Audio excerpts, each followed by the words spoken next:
Can you remember sort of a specific moment where you decided, right, I want to become a performer, that's my gig? Yes, I can. I was at one of those dancing schools at the age of about 4 or 5.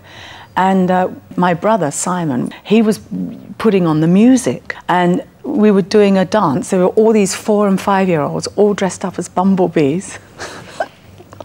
And we were in a hive on the stage.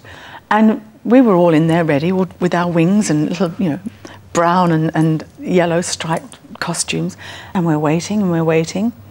And so I came out, bold as brass, and just said, "Now, Simon, you put that music on now."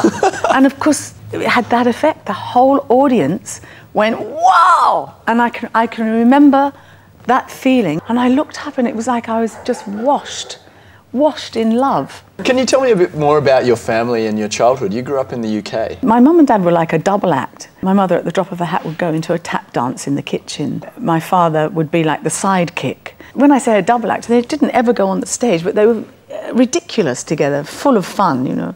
My father was in a temper one day and he went to open the fridge door and he pulled it so hard that all the eggs that were, you know, in their little trays at the top all went da-da-da-da-da onto the floor, and my mother said, "There, Charles, now look what you've done." My father just sat down on a chair and went, "Oh, Ed," because my mother's name was Edna. "Oh, Ed, I don't know what, you know, I'm sorry. And he's sitting there like this with his hands like this. And my mother starts picking up all these eggs and we just thought she was going to put them all in the bin, and she just put them all on his head and massaged his head and hair full of all the eggshells, and he just had yolk falling down here. And of course, what did that do? Diffuse the whole situation, and we all fell about laughing. Is there anything that you think that you wouldn't do for a performance if it was going to make it better? I wouldn't do a snuff movie. Right, okay. Rule that one out. But there's been some plays, for example, Shirley Valentine's Steaming, where you've appeared completely naked in front of hundreds of people. How do you sort of summon up the confidence for something like that? Well, it's not Amanda Muggleton. It's Josie in Steaming. It's Shirley Valentine. I come from quite a bohemian family that nudity was never an issue. I don't mean we were all running around naked, but we were never embarrassed. So I suppose I had that confidence. Where do you think you got that sort of sense of tenacity from to really chase a part? I think out of necessity of living. I wish I had a bit of that now. Well, there's a line in Shirley Valentine that said, "When I was a girl, I used to jump off our roof just for fun. Now I get vertigo standing up in high-heeled shoes." And I think, you know, when I did Shirley all those years ago, I never understood what she was saying. I did, but it is, when you're younger, you do jump off your roof. You do crazy, mad things. I mean, I do still do a few crazy things. I'm sure you do. But you know that you hold yourself back as you get older, and we shouldn't. Do you think there's other sort of richer experiences that come with that maturity as well, though, even though you might have lost some of the reckless drive?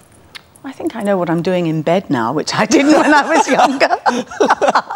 Are there many sacrifices you've had to make to pursue such a hugely successful career? Yes. I forgot to have children and I forgot to get married. Is that a difficult decision to make, though? Yes. Yes, it is. And going back to, you know, do I regret having chosen such a difficult career? When I'm out of work, I think, why didn't I stay with that bloke? Are you aware of the emotional impact that your performances have on some audiences? Yes, that's what I want. I want to make people bleed.